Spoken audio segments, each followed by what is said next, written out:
3 മാസങ്ങളായിട്ട് ആകാശത്ത് പ്രത്യക്ഷപ്പെട്ട ഒരു കോമറ്റ് അതിപ്പോഴും ഡിസപ്പിയർ ആയിട്ടില്ല. ഒരു പക്ഷെ മുന്നറിയിപ്പൊന്നും തരാതെ പെട്ടെന്ന് ഒരു ദിവസം മാഞ്ഞു പോയ ഡൻസിമിനും ഈ ഒരു വേൾഡിൽ നിന്ന് പോകേണ്ട വരുമോന്നറിയില്ല. അപ്പൊ ഞാൻ ഈ കാണുന്നത് പാസ്റ്റ് ലൈഫ് ആണെങ്കിൽ നീ ടൈം ട്രാവൽ ചെയ്തു വന്ന ആരെങ്കിലും ആണോ? അല്ലല്ല, എന്റെ ആത്മാവ് മറ്റൊരു വേൾഡിലേക്ക് ഷിഫ്റ്റ് ആയതാണ്. ആക്ച്വലി അത് തന്നെയാണല്ലോ ടൈം ട്രാവല്. ഇവളുടെ ഇംഗ്ലീഷ് ആണെങ്കിൽ ഭയങ്കര മോശം. സിഗ നൈസായിട്ട് അവളുടെ കൈയെല്ലാം തന്നെ ഹോൾഡ് ആക്കി അവരുടെ റിലേഷൻഷിപ്പിനെ പറ്റിയാണ് സംസാരിക്കുക. ഇനി എന്നോട് പറയാതെ നീ എവിടേക്ക് പോയേക്കരുത്, പ്രത്യേകിച്ച് മിസ്റ്റർ ഡോയുടെ അടുത്തേക്ക്. ഉറപ്പല്ലേന്ന് ചോദിച്ച് അടുത്തേക്ക് ചെന്ന് ഇപ്പൊ ഒരു കിസ് അടിച്ചേനെ. പക്ഷെ അപ്പോഴേക്കും ഹൗസ് ഓണർ വന്നു. ആള് മാറിയപ്പോ ഒന്നല്ല 2-3 ഡൻസിൻ തന്നെ അങ്ങോട്ടേക്ക് കൊടുത്തു. ഇപ്പോഴൊക്കെ അവള് പറഞ്ഞ ചെക്കൻ എന്തും ചെയ്യും, ചോദിക്കാതെ തന്നെ അവൾ എവിടേക്കും പോവാറുമില്ല. അവന് വേണ്ടി ഫസ്റ്റ് കൊടുത്ത ഗിഫ്റ്റ് എന്താണെന്നറിയോ? അവന്റെ ഹെൽത്തിന് വേണ്ടിയുള്ള ഹെർബൽ മെഡിസിൻ. സെക്കൻഡ് ഗിഫ്റ്റ് എന്താണെന്നറിയോ? അതാണ് ഈ അസിസ്റ്റന്റ് കാര്യമായിട്ട് നോക്കുന്നത്. എന്താ ഈ പെട്ടിയില് ബോംബാണെന്ന് ചോദിച്ചാ അല്ല, ഒരു പെട്ടി നിറയെ ആപ്പിളാണ്. സിഗിയാണെങ്കിൽ ലവ് ഫീൽ ആയതുകൊണ്ട് എന്ത് തന്നാലും ഭയങ്കര സന്തോഷം. കട്ടിയിലെ മിസ്റ്റർ ഡോ കൊറേ നേരമായിട്ട് ഗ്രാൻഡ് പേ കാണാൻ വെയിറ്റിംഗ് ആയിരുന്നു. മനഃപൂർവ്വം കാണാതെയാണ് ഗ്രാൻഡ് പാ അവനെ ഓർഡർ ചെയ്തു. പക്ഷെ അവൻ എന്താ ചെയ്തെന്നറിയോ? മോർണിംഗ് വരെ ആ ഒരു നിൽപ്പ് നിന്നു.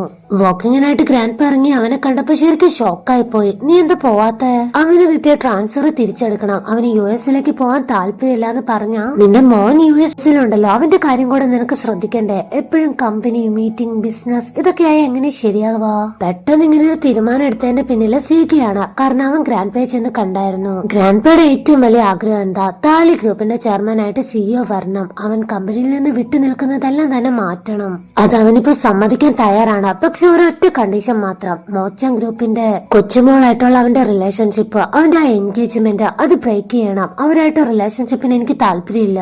ആള് ലൈറ്റായിട്ട് സമ്മതിച്ചിട്ടുണ്ട്. പക്ഷെ ആളുടെ ഇഷ്ടം മാത്രം കൊച്ചുമോൻ ഒരിക്കലും സാധിച്ചു കൊടുക്കില്ല. അവൻ എപ്പോഴും നിരാശനാക്കും. ഇപ്പൊ ഡോക്ടർ ഫ്രണ്ടും മിസ്റ്റർ ഡോവിനെ പറ്റിയാണ് സംസാരിക്കുക. അവന്റെ ഈ കള്ളക്കളിയെല്ലാം ഗ്രാൻഡ് പേനെ അറിയിക്കണ്ടേ? അതിപ്പോ വേണ്ടെന്നാണ് സീഗയുടെ അഭിപ്രായം. കാരണം ഈ ഒരു ഏജിൽ അത്ര വലിയ ടെൻഷനോ ഷോക്കോ ഒന്നും അദ്ദേഹത്തിന് താങ്ങാനാവില്ല. പിന്നെ മിസ്റ്റർ ഡോയ്ക്ക് US ബ്രാഞ്ചിലേക്ക് ട്രാൻസ്ഫർ ആയല്ലോ. അവൻ പോയാൽ പിന്നെ അവന്റെ ഒരു കളി നടക്കില്ല. പിന്നെ അവന്റെ 2 ആന്റിമാരും ഡൻസിമിന്റെ ഷമാൻ ഫ്രണ്ടിനെ കാണാനായിട്ട് എത്തിയിട്ടുണ്ട്. അവൾ എങ്ങനെ സീഗയുടെ മനസ്സിൽ കയറി പറ്റി എന്തെങ്കിലും കൂടോത്രൊക്കെയാണോ? എന്നാ പിന്നെ ഞങ്ങൾക്കും കൂടെ ഒരു വഴി പറഞ്ഞുതരോന്ന് അറിയാൻ വേണ്ടി വന്നതാണ്. ആൾക്ക് കാര്യം മനസ്സിലായപ്പോ ഇവരെ രണ്ടുപേരെ ആട്ടി ഓടിക്കും. രണ്ടിനെ ഇനി അവിടേക്ക് വന്നേക്കരുതെന്നാണ് ഓർഡർ.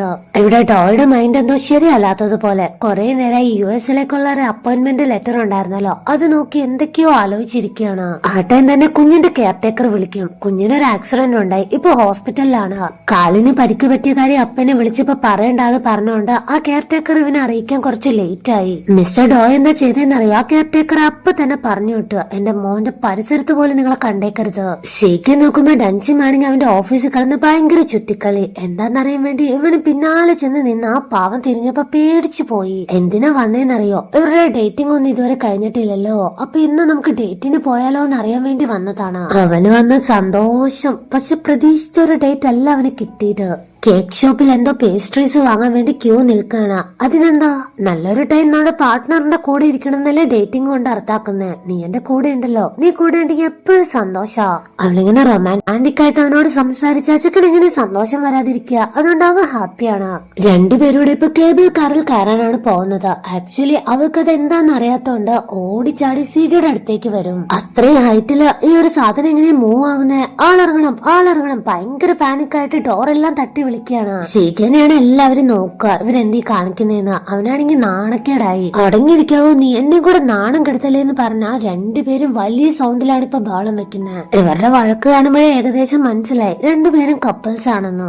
ഷൂട്ടിംഗ് ലൊക്കേഷനിൽ നിന്ന് ബൈക്കിലൊരു കോൾ ഉണ്ട്. ഈ ആക്ട്രോസിന്റെ പിക്കപ്പ് കാർ ഉണ്ടല്ലോ, അതൊന്ന് പാർക്ക് ചെയ്തിടാൻ. ചെറിയ ഹെൽപ്പല്ലേന്ന് വിചാരിച്ച് ഇവനും ചെയ്യാൻ പോകും. ആ ടൈമിലാണ് ജിയോ റെഡി ആയിട്ട് വന്ന് ആ കാറിനുള്ളിലേക്ക് കയറുന്നത്. അവൻ ആരാധിക്കുന്ന അവന്റെ ഫേവറേറ്റ് ആക്ട്രസ് അല്ലേ. അപ്പൊ അവൾ ഏതെങ്കിലും സ്ഥലത്തേക്ക് പോണെന്ന് പറഞ്ഞാൽ അവൻ കൊണ്ടുപോവാതിരിക്കില്ലല്ലോ.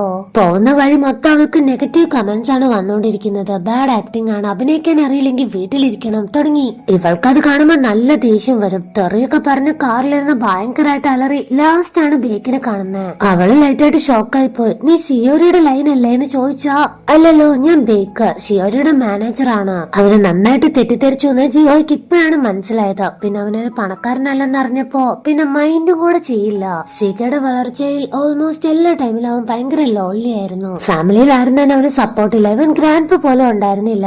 എല്ലാവരും അവരവരുടെ നേട്ടങ്ങൾക്ക് വേണ്ടി കൂടെ നിൽക്കുകയാണെന്ന് ഡെൻസിമിന് മനസ്സിലായി. മാത്രല്ല അവൻ ആകെ ഓപ്പൺ ആയിട്ട് ഷെയർ ചെയ്യുന്നതല്ല അവളോട് മാത്രാണ്. അവള് മാത്രാണ് ഇഷ്ടം. അതുകൊണ്ട് തന്നെ ഇനി മുതൽ നീ ഒറ്റയ്ക്കല്ല, നിന്റെ ഒപ്പം ഞാനും ഉണ്ടാവും. അവള് വാക്ക് കൊടുത്തിട്ടുണ്ട്, ഇനി മാറ്റി പറയില്ലെന്ന് അവനും വിശ്വസിക്കുകയാണ് ആ ഒരു വാക്ക്. എന്നിട്ട് നേരെ ഷൂട്ടിംഗ് ലൊക്കേഷനിലേക്ക് പോകും. ആക്ട്രസ് ആയതുകൊണ്ട് ഷൂട്ടിങ്ങിനുള്ള കോസ്റ്റ്യൂമും വാങ്ങി അവിടെയുള്ള എല്ലാവർക്കും ഓരോരോ സീറ്റ് ബോക്സും കൊടുത്തിട്ടാണ് പോയത്. പക്ഷെ ചിലർക്ക് അത് കഴിക്കാൻ ഒരു മടി, കാരണം സിയോരി തന്നെയാണ് അത് മേക്ക് ചെയ്തതെന്ന് പറഞ്ഞുകൊണ്ട് അതുകൊണ്ട് ഡസ്റ്റ്ബിന്നിലേക്ക് വലിച്ചെറിഞ്ഞു. പിന്നെ ജിഹോയുടെ ക്യാരക്ടർ ബേക്ക് മനസ്സിലാക്കിയല്ലോ. അവൾക്കെതിരെ വന്ന കമന്റ്സിനൊക്കെ തെറിയൊക്കെ പറഞ്ഞായിരുന്നല്ലോ.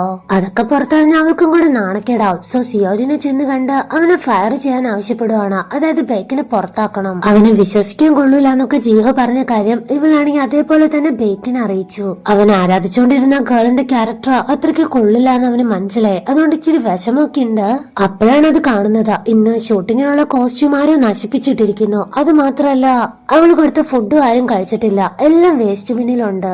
ഇവിടെ ഗ്രാൻഡ് പി ആണെങ്കിൽ ടേഹിനെയും അവരുടെ ഫാമിലിയെ ഒഫീഷ്യലായിട്ട് വിളിപ്പിച്ചിട്ടുണ്ട്. സീഗയും വരുന്നുണ്ട്. ബിസിനസ് പാർട്ട്നേഴ്സ് മാത്രമായിട്ടാണ് അവൻ അവരെ കണ്ട് സംസാരിക്കുന്നത്. പ്രത്യേകിച്ച് ടേഹിയുടെ അമ്മയോട്. അവളോട് പിന്നെ ഒരു റെസ്പെക്റ്റും കൊടുക്കാത്ത പോലെയാണ് എഴുന്നേറ്റ് പോയത്. എല്ലാവർക്കും കുറച്ച് ബുദ്ധിമുട്ടായത്. പക്ഷെ അവള് വിടില്ലല്ലോ, പിന്നാലെ ചെല്ലും. എന്തിനു റൂഡാവുന്നേ, എന്തിനു എണീച്ചു പോയേ, എന്റെ അമ്മയ്ക്ക് വിഷമാവൂലേ എന്ന് ചോദിച്ചാ അവളുടെ അടുത്ത് സീഗ ഓൾറെഡി പറഞ്ഞതാണ് ലാസ്റ്റ് മീറ്റിംഗിൽ. അതും ക്ലിയർ ആയിട്ട് പറഞ്ഞതാണ് ബ്രേക്കപ്പ് ആണ്, ഈ റിലേഷന് താല്പര്യമില്ലെന്ന്.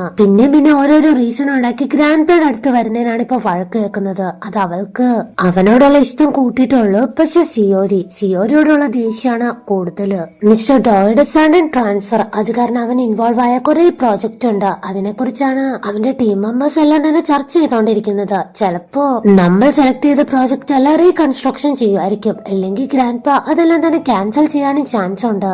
ഈ സമയം സീഗയ്ക്ക് മാത്രം അവകാശപ്പെട്ട സ്വത്ത് ചാർലി ഗ്രൂപ്പിലേക്ക് അവൻ മടങ്ങി വരികയാണ്. മിസ്റ്റർ ഡോ അവന്റെ ലൈഫിൽ വന്നേ പിന്നെ അവൻ ഈ ബിസിനസ്സിൽ നിന്നെല്ലാം തന്നെ മാറിയതായിരുന്നു. അതുകൊണ്ടാണ് സ്വന്തമായിട്ട് ബിസിനസ് തുടങ്ങിയത്. പക്ഷെ ഇന്ന് അവൻ വന്നത് എല്ലാവരും അത്ഭുതപ്പെടുത്തി. സ്റ്റാഫ്സ് എല്ലാം ഒരുമാതിരി വണ്ടർ അടിച്ചാണ് നോക്കുന്നത്. ഡോയാണെങ്കിൽ ഭയങ്കര കോൺഫിഡന്റ് ആണ്. എന്നെ അത്ര വേഗം താഴെ ഇറക്കാൻ ആരെ കൊണ്ടും പറ്റില്ലെന്ന് കോൺഫിഡന്റ് ആയിട്ട് സംസാരിക്കുന്ന ടൈം തന്നെ സീഗ അങ്ങോട്ട് വരും. അവനെ സപ്പോർട്ട് ചെയ്യുന്നവരെല്ലാം കണ്ടു, അറിഞ്ഞു, പരിചയപ്പെടും. മിക്കവരും ആ കമ്പനിയിൽ ഇരിക്കുന്നത് അർഹതയില്ലാത്ത പോസ്റ്റിലാണ്. ഇത് അവന്റെ ആന്റിയുടെ എക്സ് ഹസ്ബൻഡ് ആണ്. ഡിവോഴ്സ് വാങ്ങിയിട്ടും ഇപ്പോഴും കമ്പനിയിൽ നിന്ന് റിസൈൻ ചെയ്തിട്ടില്ല. എല്ലാവരെയും അവൻ നിരത്തി പിടിച്ച് റോസ്റ്റിംഗ് ആണ്.